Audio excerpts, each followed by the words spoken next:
James Henderson, go ahead. Yeah, Bam. Is it difficult to maintain kind of your aggression offensively when you're able to build a lead like that? Do you think that sometimes can contribute to why you maybe look kind of like lackadaisical after building that lead? I don't think so. Honestly, the whole time, even if we're up 20, down, whatever, like we're taught the way we practice, like you play hard until the time runs out. So we kind of try to keep that mindset throughout this entire game. Thank you. Corey Smith.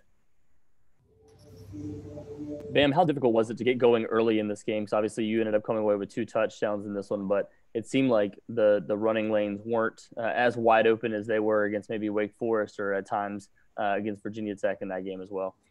Yeah, like we didn't get off to a slow start. It was just a matter of the running backs being able to kind of be more patient because, like, throughout the first quarter, we started to pick up on, they started to overrun the football. So, we sat down as a group, like us as players, like not even with the coaches, and like we taught each other and said we have to slow down and kind of read through our blocks in order to insert versus the other games, like they were kind of there as soon as we got the ball. Thank you. Schnittiker.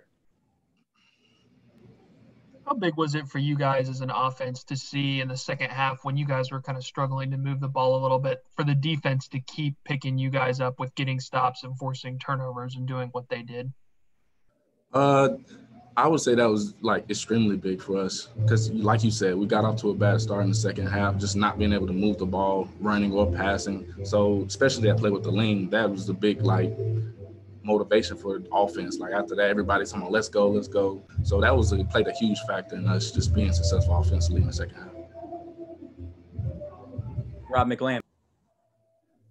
Yes, Bam, when you look at NC State last season, you had 1 conference win. Now you have 3, 2 of them on the road. How much confidence do you guys have right now, and how good can this team really be this season?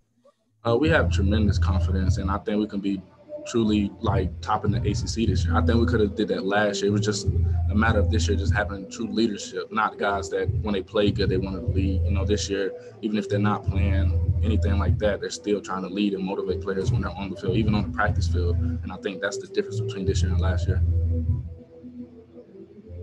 Justin Williams. Bam, congrats on the win.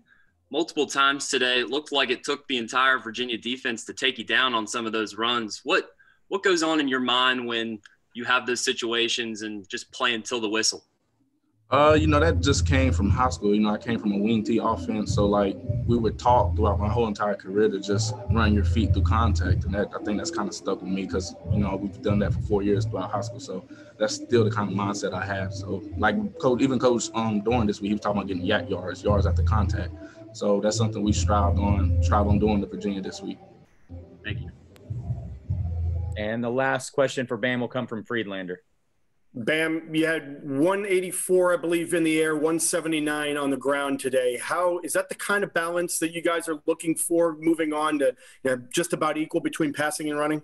Yes, sir. Yeah. We want to be able to just hurt people in every aspect of the game offensively. So that's something that we work on every week in practice, and I think we've been doing a good job lately. All right. Thanks, Bam. Mm-hmm.